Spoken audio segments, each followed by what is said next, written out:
On the xy plane, the differential operator d dx is how we take derivatives of y with respect to x. In higher dimensions, the partial differential operators dx and dy are how we take derivatives of z equals f of xy, or if I have more than two independent variables. We're going to define a new type of differential operator, and it's called the del operator. And it's an upside down delta symbol, which is kind of a strange thing. And what it is the del operator is defined to be an operator that takes partial derivatives when applied to a function.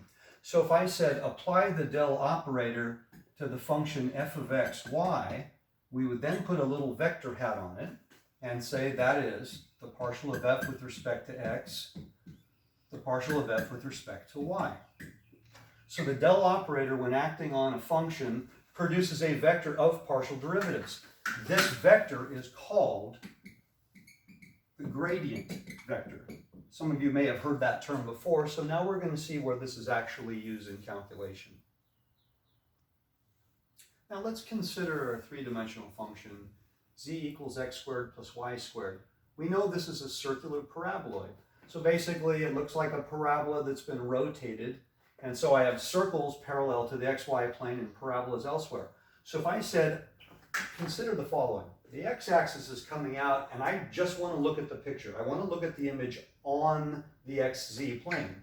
Then I would see exactly this parabola, z equals x squared. If I said, look this way, what does it look like on the yz plane? It looks like this parabola.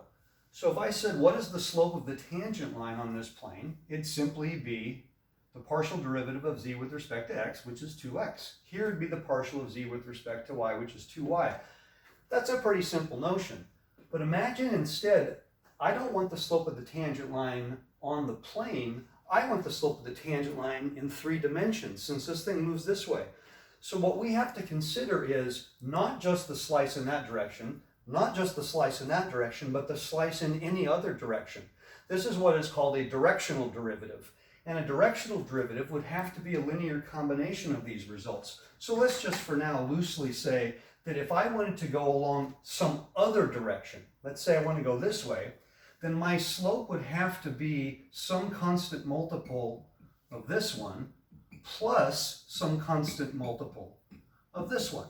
So now our goal is to figure out what the a and the b are and how we make all of this tie in together with the gradient.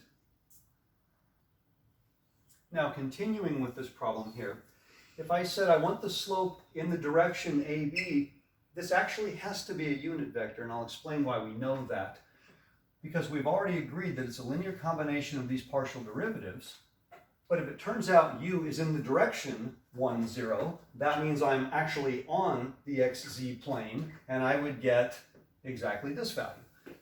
If I'm on the yz plane, I would get this value. So when I do this dot product, 1, 0 or 0, 1, I get these values. So I have to be a unit vector because we're describing direction only, which means then that this result here can simply be considered a dot product.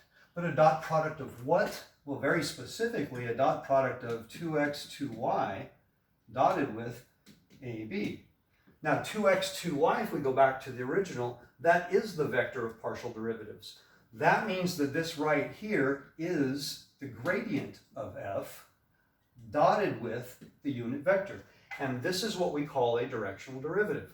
Now usually we're going to pick a particular point and say, at this point, what is the directional derivative so we can give a numerical value. But for right now, the process is actually quite simple. I take the gradient vector of the function involved, do a dot product in the direction on the xy plane that I want to travel, and then that result will give me the slope. Now let's look at an example with specific numbers.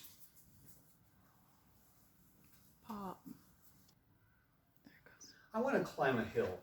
And if I look in this direction, it's going to have a particular steepness. If I turn my body this way, it might have a different steepness. In fact, I might be able to find a direction where I'm moving horizontally. In fact, at this point, I might be going back downhill.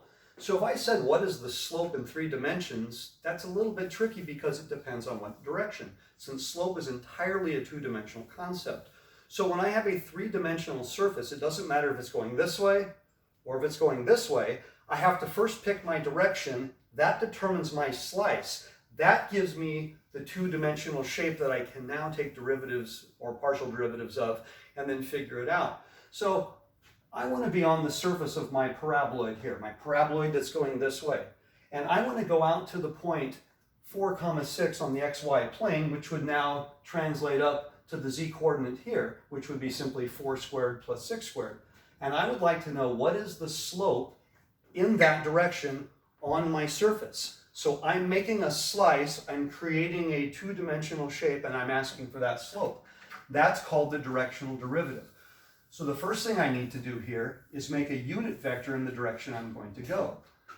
So the magnitude of that vector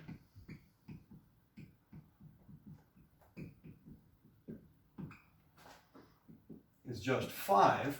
So my unit vector will therefore be 3/5, 4/5. My gradient vector of fxy, we stated earlier, was 2x, 2y.